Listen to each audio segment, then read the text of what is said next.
Newsroom sa buong Pilipinas. Ito ang Radyo Pilipinas News Update. Kulor itom nga ads bagay sa Duterte administration siring San Palacio.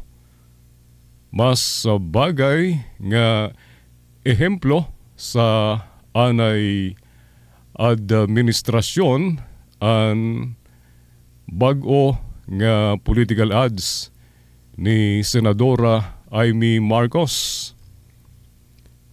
Ini ang sigun kan Palace Press Officer Undersecretary Attorney Claire Castro.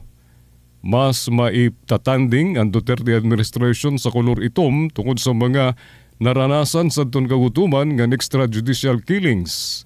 Mismo ang Philippine National Police ngan si Senate President Cis Escudero ang nagyakaan mas hamuboy na ang antas ang krimen kumpara sa naglabay ng administrasyon.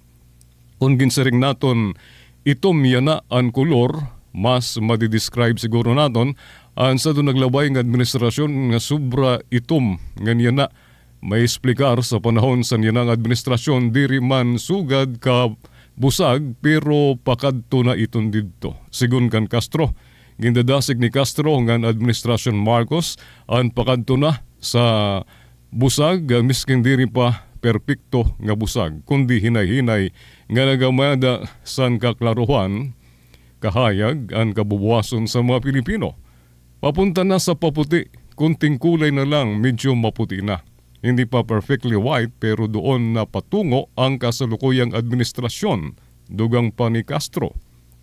Kadungan sini, ginsagdunan naman ni Castro ang mga butante nga angay maging mapanuri ngan diri magpauwat sa ginisiring sa pera nga campaign ad kundi tukiba ang kamaturan ng ligyan ng fake news.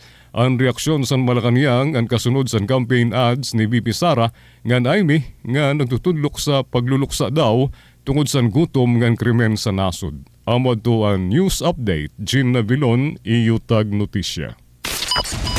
Mula sa